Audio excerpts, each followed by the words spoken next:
Papa Jesus, malapit na naman po ang birthday nyo. Siguro po ang tanda-tanda nyo na.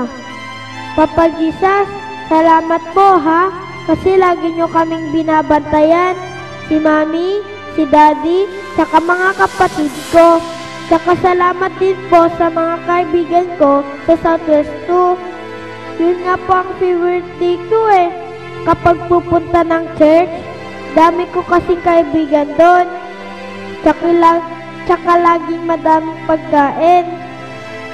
Ang saya-saya din doon kasi puro tawanan. Tsaka syempre kainan. Tumataba nga sila lahat eh. Basta, ang alam ko, ang saya-saya namin palagi. Thank you po sa mga activities namin sa Southwest 2. Mas mabait na po ako ngayon. Tsaka hindi na rin po ako nang aaway. Kasi di ba yun ang sabi mo? Kaya nga loves na loves ako lalo ni na Mami at Daddy. At syempre ikaw din.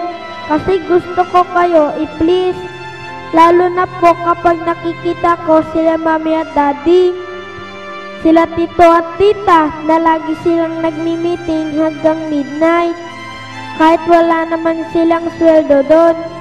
Gusto ko na rin pong sumali sa mga ganong mga meeting. Papa Jesus, ngayong Pasko, regaluhan mo po ulit ako. Ayaw ko na po ng clothes, bago pa naman ang mga damit ko eh. Sale kasi last week, ayaw ko din ng mga toys, dami pa naman kasi eh. Iba naman po ang gusto ko.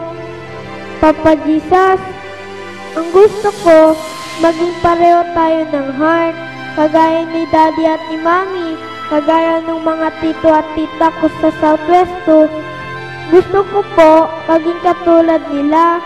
Di ba Papa Jesus, pwede tayong mag-share ng heart?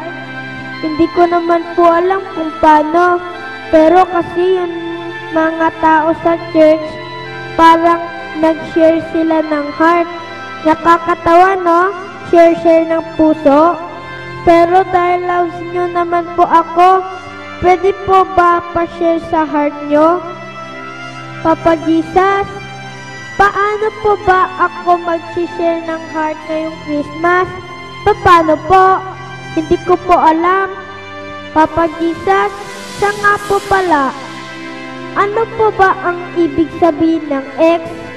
Lagi ko po kasi siyang nakikita sa mga mall, sa commercial sa TV, sa bookstore, madami po, lalo na pag malapit na ang Pasko. Bakit po ba X? Bakit hindi na lang po Y, o kaya po A, or B, or C? Bakit po X? Wala po ba siyang name? Kaya X na lang? Kawawa naman siya, Mr. X, Mr. Xmas. Siguro po kayo si Mr. X.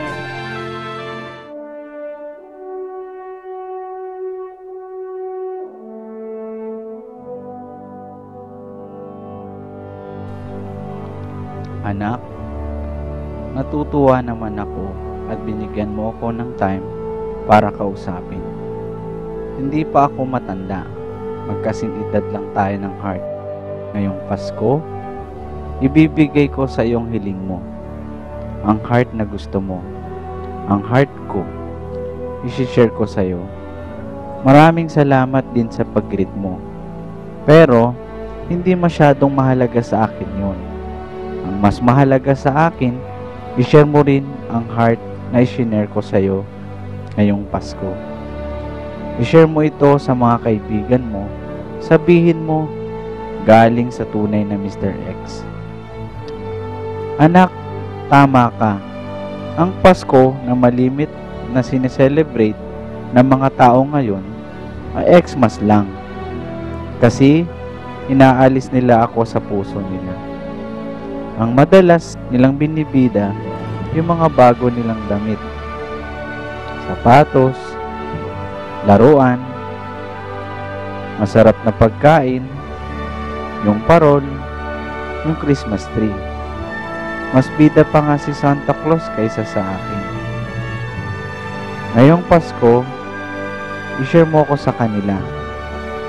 Sabihin mo na ang Pasko ay hindi lang tungkol sa mga regalo.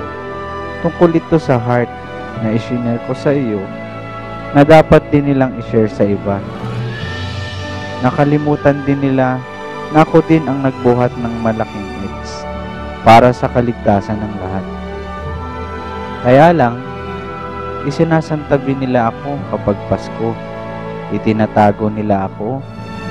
Minsan dun pa nga ako inilalagay sa isang luma at kalawanging basurahan lang.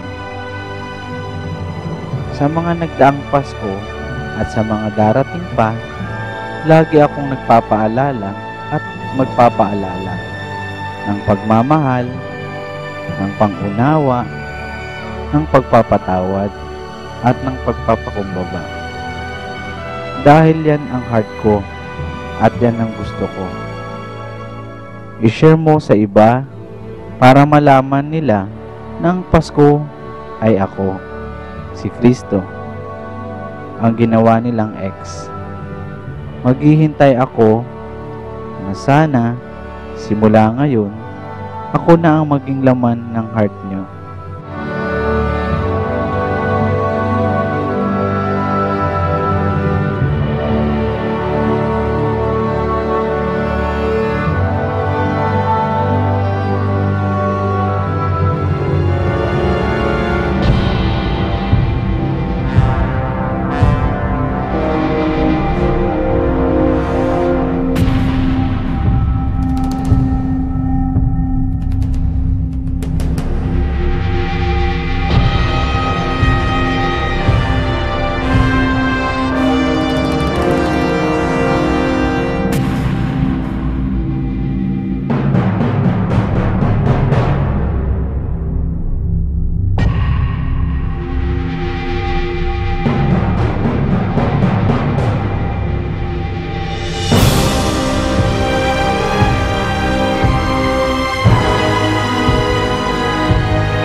It's about the cross, it's about my sin.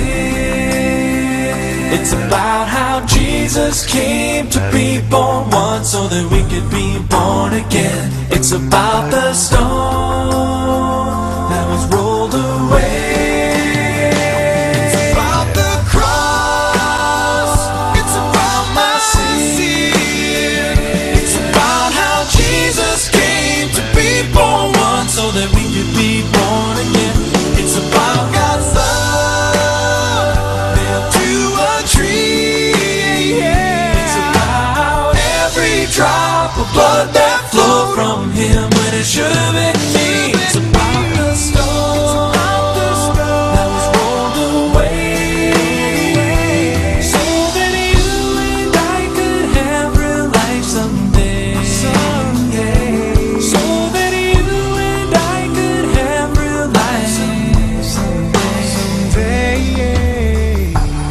It's about the cross. It's about